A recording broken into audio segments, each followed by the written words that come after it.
Hey guys, this is Gertman, and in this video, this is going to be a kind of in-depth talk on Kingdom Hearts 3 and a whole as to basically playing the game. So there will be spoilers in this, and I will basically be talking about the game in my opinion. Um, I'm going to say I will give it a review score in my opinion of maybe a 7.5 out of 10. It was not the best game, but it was not the worst game. It was pretty fun. Um, As for stuff on the game, there's a lot of issues I say that the game has, and but there was a lot of good things it had as well.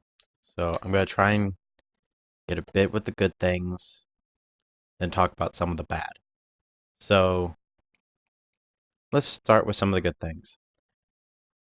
First off, we had, of course, the greatness that was, well, the end of this saga. So we got to have at least finally an end to some of these characters that we had kind of grown up to know. And it was kind of nice. Um, I feel like there was a lot more they could have done for the story, which the padding seems like it was rushed, and I can't be the only one that thinks that. So I'm gonna go in a little more depth as to what I mean by it feels like it was rushed at the end. And what I mean by that is all the stuff with the worlds that were happening, we were getting like kind of breadcrumbs for the story. It was like, yeah, good pacing, good pacing. We're figuring out stuff as we go. And then it was like the very end. All that pacing went out the window. It was like, yeah, we're seeing Riku and Mickey go into the realm of darkness to go save Aqua. Yeah, this is all happening. And then right after we finish technically the final Disney World, the last world that we actually get a Keyblade from, all of a sudden everything just gets rushed. We immediately get the Aqua fight we saw from TGS. We get a fight with Vanitas with as Aqua. We get so much stuff back to back. And it kind of sucks because I was expecting some stuff to happen sooner than later. And I'm going to talk a bit about the worlds in my opinion. So, each world, in my opinion, a lot of them were good. There was a lot of good stuff each of them had. I think the worst one, in my opinion, was Frozen. And I'm not a person that hates Frozen. I love Frozen. But when you literally just retell the movie with really nothing new, it kinda isn't fun. At least to me. Yeah, again, I know a lot of people probably gonna say, oh, that was their favorite world. And if it is, then that's good for you. Um, San Francisco, I was really looking forward to that world, and then I actually got to it. And I was disappointed. And I know I'm probably not the only one because there's only one save point. You only get to that save point a few times, and you have a big bit of stuff in between. So you could possibly die and have to do a lot of catching up. All because they didn't think to put enough save points. Now, maybe I just never found a second save point. Maybe I never found one in the city, because to me, it only looked like there was one save point. It's in Hero's Garage. Um, Baymax as a partner. Baymax as a partner was a great idea, and I loved how everyone was making the jokes of, oh, he'll be able to finally teach Donald how to heal. I feel like honestly, Donald needs to teach Baymax how to heal because I never felt Baymax healing me. Now I'm guessing his medic spray is a thing that cures people, but I never. It's got such a short range. It's not that helpful, honestly. Um, there's really no need to grind. You could seriously get through the game without grinding. Because I've seen people beat the game at level 36. I beat the game at level 42. And I didn't really fight anything else once, because it was like once I hit Big Hero 6 World, I was just trying to get through it. I didn't fight a lot of Heartless. I just went straight through going trying to get bosses done. That way I could see the end of this game. Um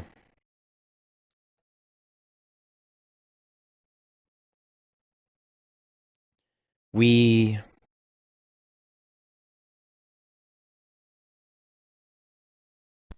we didn't have a lot of stuff that really happened that kind of made the game a bit more, I don't know, exciting. There were some cool parts that, yeah, I'll admit I screamed and cheered. I did cry some in the game. And yeah, um, I'm going to talk now a little bit about characters themselves and how they could have been better. Um, we'll start with the most obvious choice, Kyrie.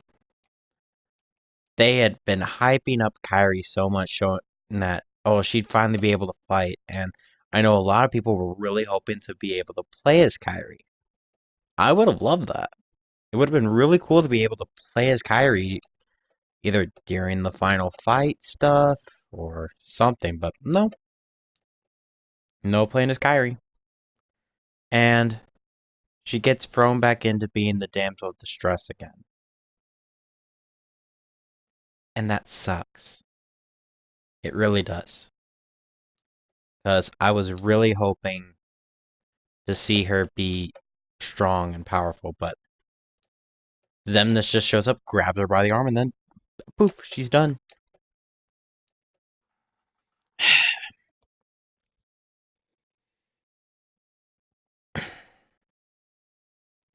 Um, Vanitas. Vanitas is my favorite villain and one of my favorite characters in Kingdom Hearts. I've loved the concept of him, and of course, all the extra stuff we've seen of like the manga adaptation or the novel adaptation of Vanitas that added a bit more to him to make sense as to why he does what he does. And it was really cool. But he does still keep a bit of himself from Barpasipa of the holding a grudge against Ventus, and he's still trying to find him. It's very obvious when that happens in Monsters Inc. And when he showed up, I was like super hyped because I'm like, oh sweet, we're gonna get to fight him. I want to fight Vanitas here in the Monsters Inc. world. This would be cool. Good old 1v1, Sora versus Vanitas. I kept hoping for that the entire game because I really just wanted to see Sora versus Vanitas. And I know I'm probably not the only one that wanted to see that. And before people say, oh, well, we kind of got that. Yeah, we kind of got that in the form of we still had Ven and Aqua fighting with us, facing against Vanitas and Terranort. I wanted it to be just 1v1 Sora versus Vanitas. I'll admit, I busted out laughing when Sully chucked him like a rag doll. And it was a kind of cool thing to see. Um, Next up on the list, we're going to talk about So there's a few other characters I could talk about, but I don't really want to go too much in depth. Let's talk about some of the stuff I did like. The boss fights. Every single boss fight to me, there was no big issues. All of them were extremely fun, especially the final boss, the boss gauntlet to get to the final boss. That was incredible. Getting to basically face all those villains back to back to back to back. It was really cool. I'm not gonna lie. And each of them had like really cool remixes as well, or really just cool versions of their themes. Um, Again, I think probably one of my favorites was still facing Vanitas. I think my biggest issue when it came to that fight stuff as well was just the random the villains are being nice to you thing. I did not understand that. I get if it's supposed to be, oh yeah, they're finally turning back to their human forms, but it's still weird. It's still really weird.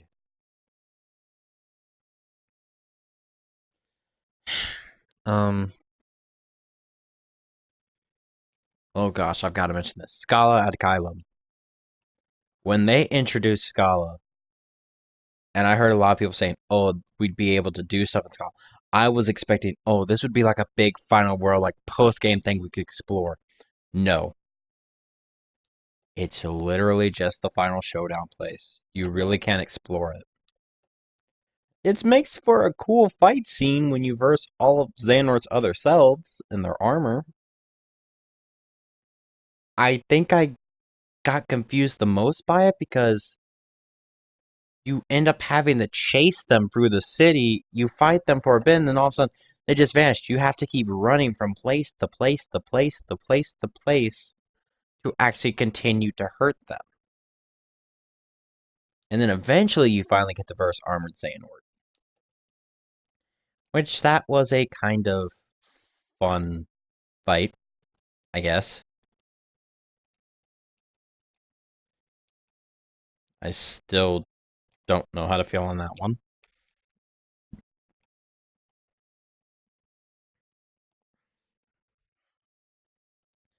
I think the only boss I did not enjoy was probably. Ugh. I think it would have to be the Ice Titan and Lava Titan or Fire Titan from Olympus World. Because I just didn't really enjoy it that much. It sure was one of the few times we actually versed Disney villains, which that was another big thing I wasn't happy with. I kind of wish we'd face Disney villains, not Heartless and Nobodies and Unversed the entire time. Because, like, how many times did we verse Disney villains? Rock Titan, then Ice and Fire combined, and then Tornado as itself. So that's at least 3 different fights. And then there's Davy Jones. 4 times we versed Disney bosses. Everyone else was either a Heartless or an Unversed. And well, I'll admit that's just my own flaw with it.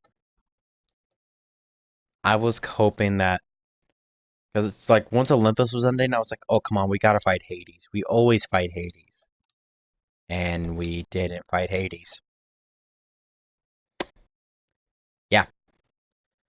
Um. What else? Let's move on to I think the biggest things I definitely want to talk about: the ending, the epilogue, and the secret ending. Did anyone really understand it? I'm starting to understand the ending a bit more due to piecing together what young Xehanort said of there's a price to pay for using a power so foolishly, and that there is no saving him. There's no saving Sora. Basically meaning Sora used the power of waking in such a bad way that it's going to basically he's gonna have to pay some price. And I'm guessing the price he pays is he got taken away from Destiny Islands and sent to another time. And maybe that's just me. But I feel like that's a lot of people say that that's what makes sense for the ending. And I'll admit, it does make a bit more sense when you think about it that way. The epilogue.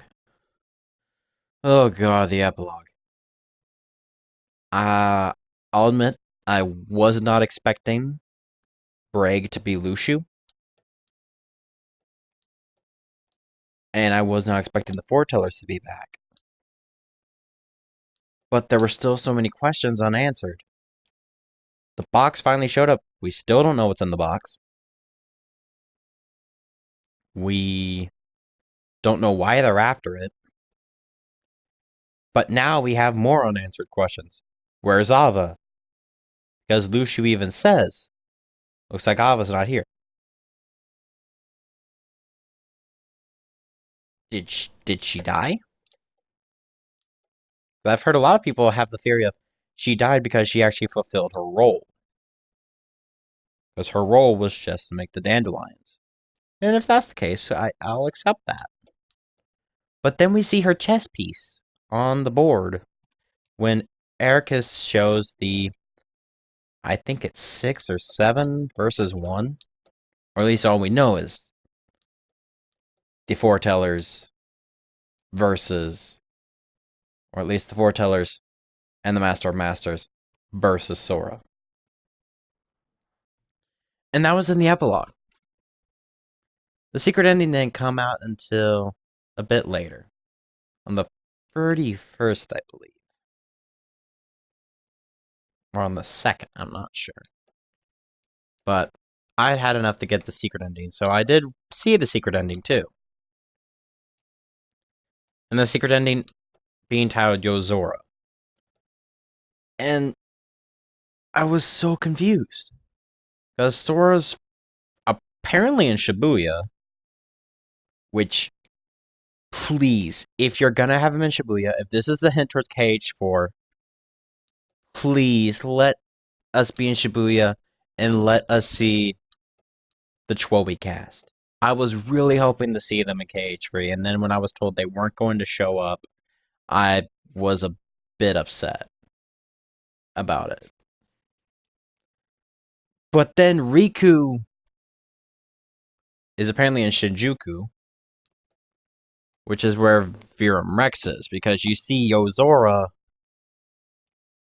sitting on top of a building in the same area Riku's in. And then there's a man in a black coat of an organization cloak looking at the moon, and then he makes it into a heart. And then, of course, we get the Reconnect Kingdom Hearts, which is staple for every secret ending.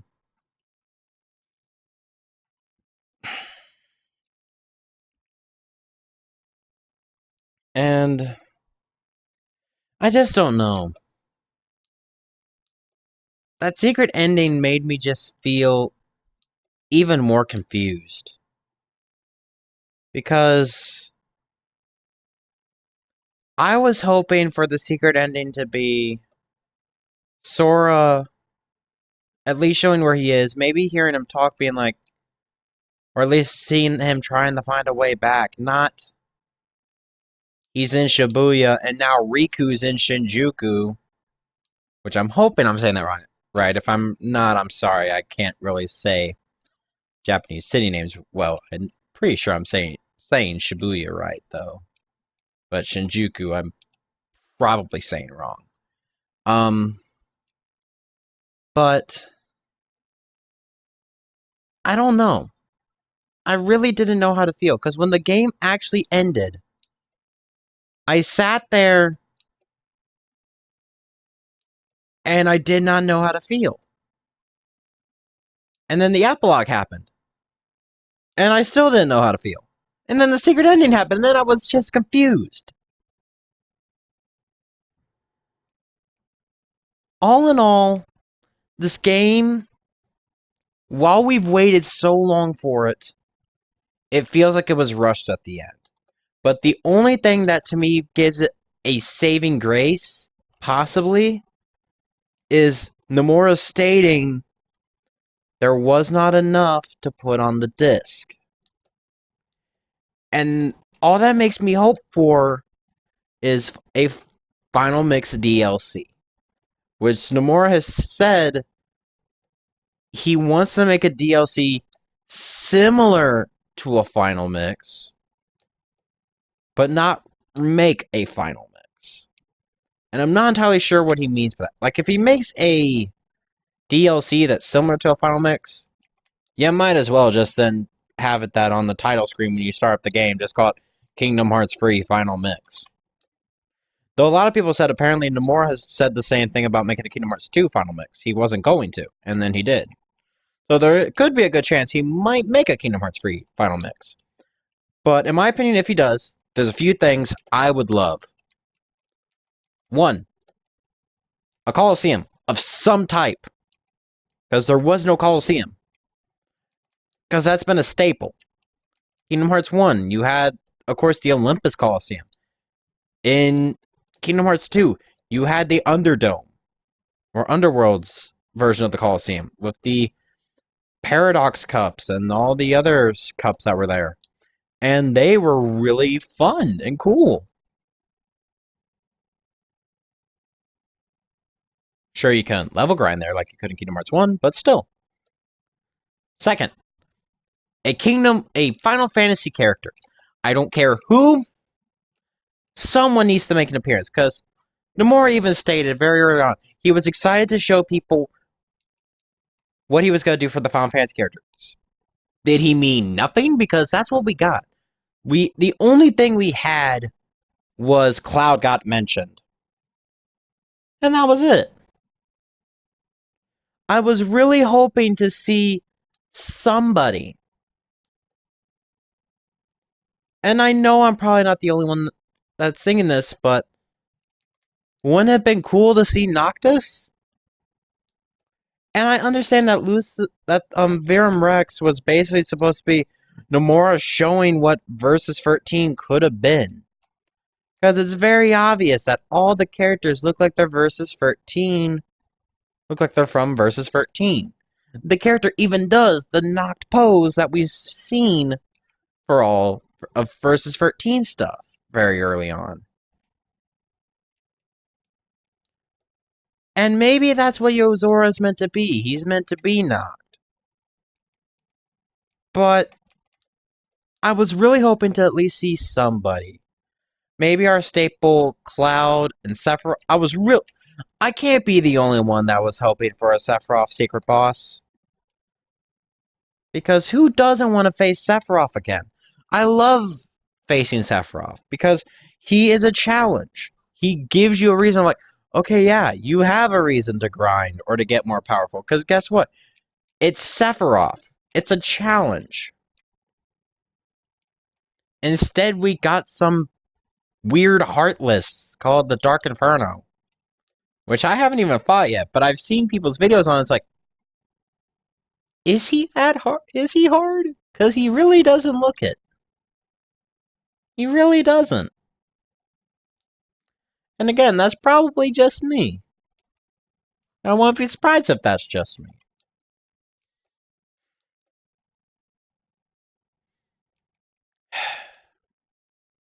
I want to at least talk about some stuff I now liked, because I feel like all I've done is ragged on the game. For the stuff I liked. The final boss music. Oh my god. That final boss music. During basically the final phase stuff against Master Xehanort. I think one YouTube comment I saw from someone who had posted the song is the best way to describe it. And I do actually have that comment saved on my phone because I wanted to actually read this. Okay. So I'm going to read it word for word. This theme is hype. It captures the dire circumstances surrounding the battle. At this point in the game, Xehanort has all but won. He's got the X-Blade, he opened Kingdom Hearts, and unleashed darkness upon the worlds. It's not a matter of stopping him from reaching his goal anymore. It's a matter of stopping the process that has been set into motion because his goals was achieved. This song isn't of a heroic clash between good and evil. It's a song about a desperate struggle to stop a seemingly unstoppable force from literally wiping out all of existence. That comment, to me, is so true. Because it is.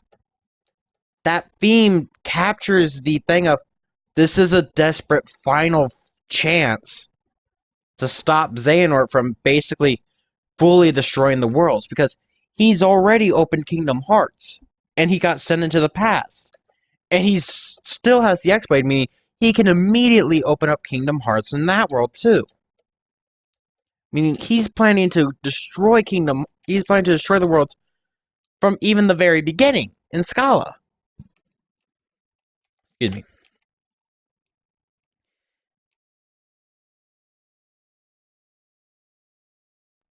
And you gotta admit, that's pretty big. But the music for it as well was just so hype. It was such an amazing thing to see, just because, well, it's exactly that. It was a final fight, and it was very much meant to be a final fight.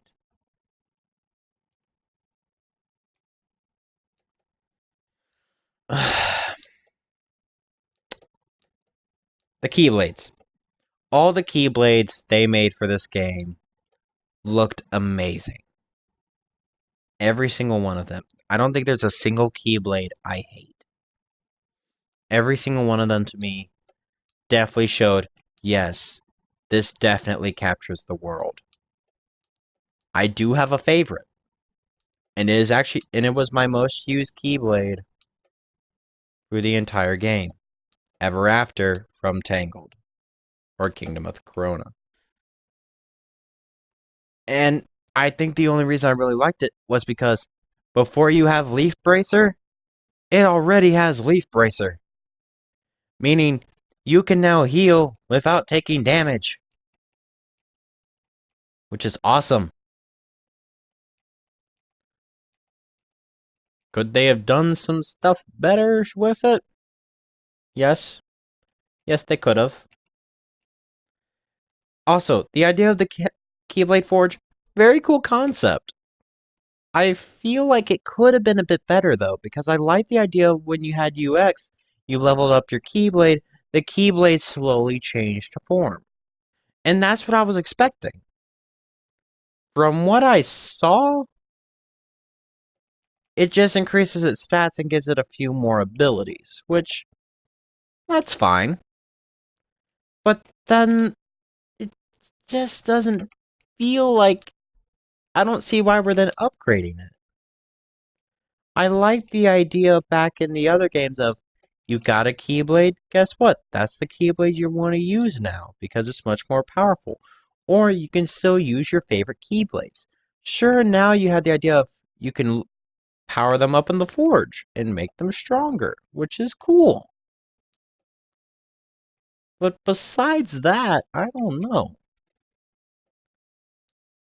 And another big thing I loved, and I know I can't be the only person that loved this. For those who don't know, in Unchained, before Kingdom Hearts 3 was going to come out, there was an event / contest for 300 people to be put into the game, or their name to be put into the game. So basically, whatever the name of your character was in Unchained, they'd appear in the game. They didn't say how it was going to be done, and I was really looking forward to it. I saw some pictures of people showing, hey, here's the names, but they weren't showing how they're shown. I was like, huh, okay, so that's cool. And right after you do the demon tide, and all of a sudden it starts forming that giant heartless tornado, and all of a sudden you're about to strike it, and all of a sudden Ephemer appears and he's like, "You need some help?" And all of a sudden, it turns into like Vanitas riding the Keyblades, and all of a sudden Sora's riding on top of Starlight, and all of a sudden six Starlights come to your aid, and all of a sudden you enter some combat, and all of a sudden it's billions upon billions of reaction commands, and each of them are characters' names from Unchained. That to me was one of the coolest ways you could have put people into the game. I thought it was gonna be, yeah, it could be in the Keyblade graveyard. I thought it'd be like, oh, you walk by some Keyblades, if you or you see some of them, you get close enough, you can all of a sudden read it, and all of a sudden it'll show you these are the people buried here, or these were these people's Keyblades. I'd be like, wow, but that was amazing, because Sora basically teaming up with 300 fans to defeat the, I'm gonna call it Demon Tornado, was awesome. It was so cool. Just because, again, it had so much hype to it. It was amazing to see something like that.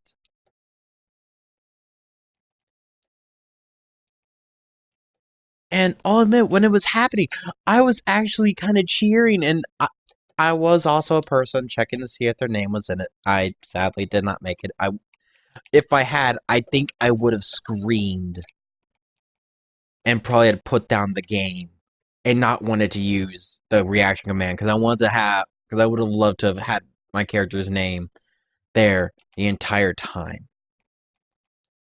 But that was the best way you could have done that for the fans. And that is definitely a big thing for Nomura. That was amazing and so cool.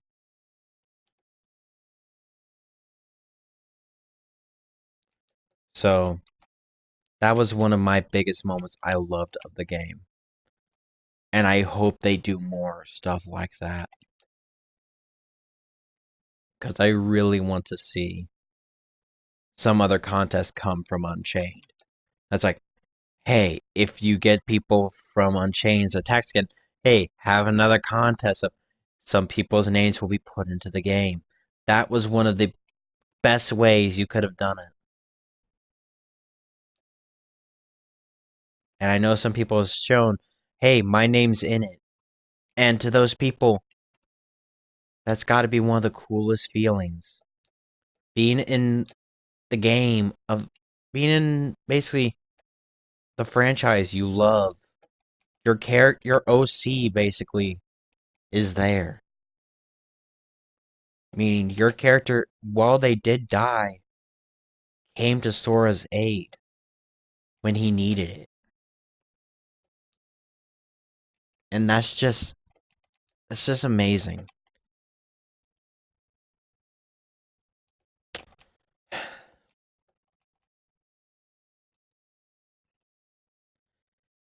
As I stated, the boss gauntlet. The boss gauntlet was amazing.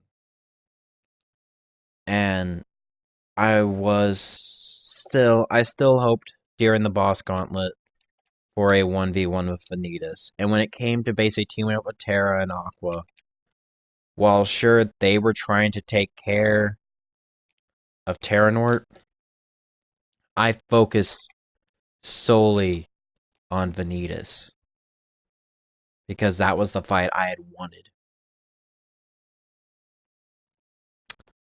Um,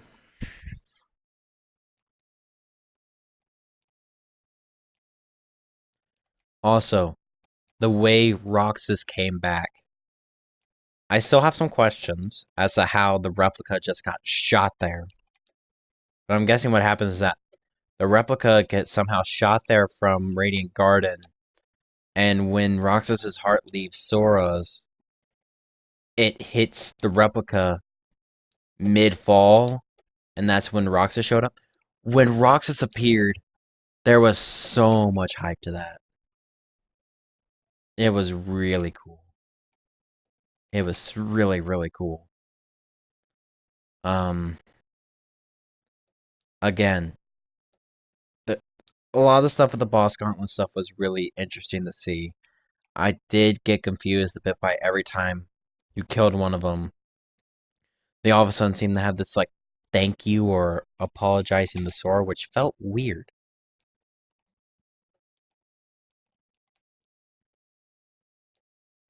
Though I think the ones that hit me the hardest were Repliku, Isa, Marluxia, Larxene, and Luxord. Those ones hit me the hardest. But I think the one for Isa really hit hard because he finally stated he was jealous of Axel for getting friends. And he thought that he and the girl they were chasing after were abandoned. And that that was just amazing to finally see Syax seem to care.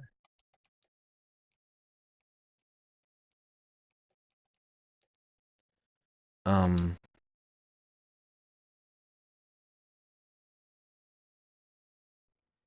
the Ratatouille mini games. Those I found to be very fun. Certain ones were harder than others. The pepper shaker I still hate because I don't see why Sora has to be flipping it from hand to hand. He could just, you know, hold it and just shake it and do what you do with that. Um, all in all, I think I have to say, well, I know a lot of people are still gonna rag on this game because they feel like they were cheated out of it. Nomura put a lot of time into this, and while it may not have been what we wanted, it was still amazing. It was still really amazing to finally have an end to this saga. Because now we have a whole new adventure to come. With what, as most of the fandom is calling it, the Foreteller Saga. And I really hope Sora's not alone. Or if he seems like he's alone, or he's going to get new party members, please, at least make sure Donald and Goofy come back to him. Or he gets back to them. We need him to fight alongside his friends. And please, please, in the next game, if Kairi shows up, please don't make her a damsel in distress again.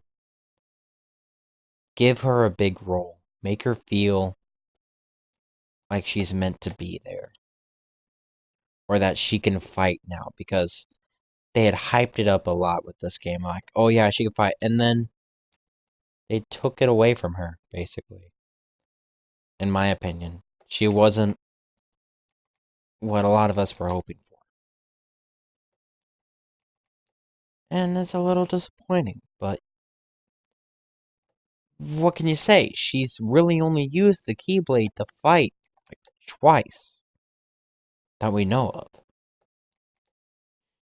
Because we saw her fight the Heartless back in the world that never was.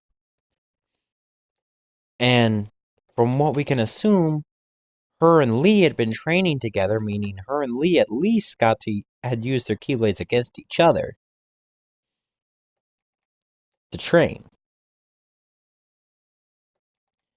But I feel like we need to get more out of Kairi. I want to see what all she's capable of. Not have her be some treasure for Sora to hunt after again. And I'm not saying it as like, oh, we need to not have Kairi anymore. No, I want Kyrie to just have more to her. I want her to be, I guess, more fleshed out this time around. If you get what I mean. All in all,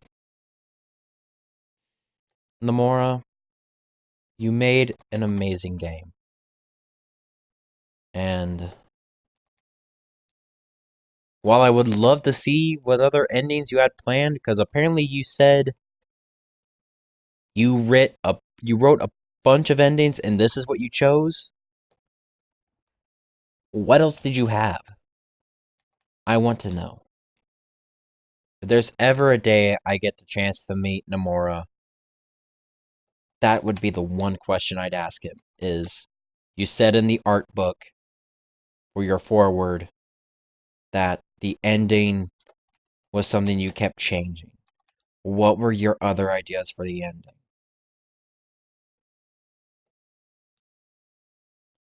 Thank you all for basically listening to me, I guess, rant slash talk about Kingdom Hearts in the latest entry. Again, I'm going to give this game a 7.5. It's not my favorite right now. That might change, because I still have stuff I can do in the game. But there's still a lot I'd love to talk about, but I want to get a lot of the stuff that made me annoyed out of the way. But thank you for listening to me. And as the Master of Masters said, may your hearts be your guiding key. Thanks for watching. Goodbye.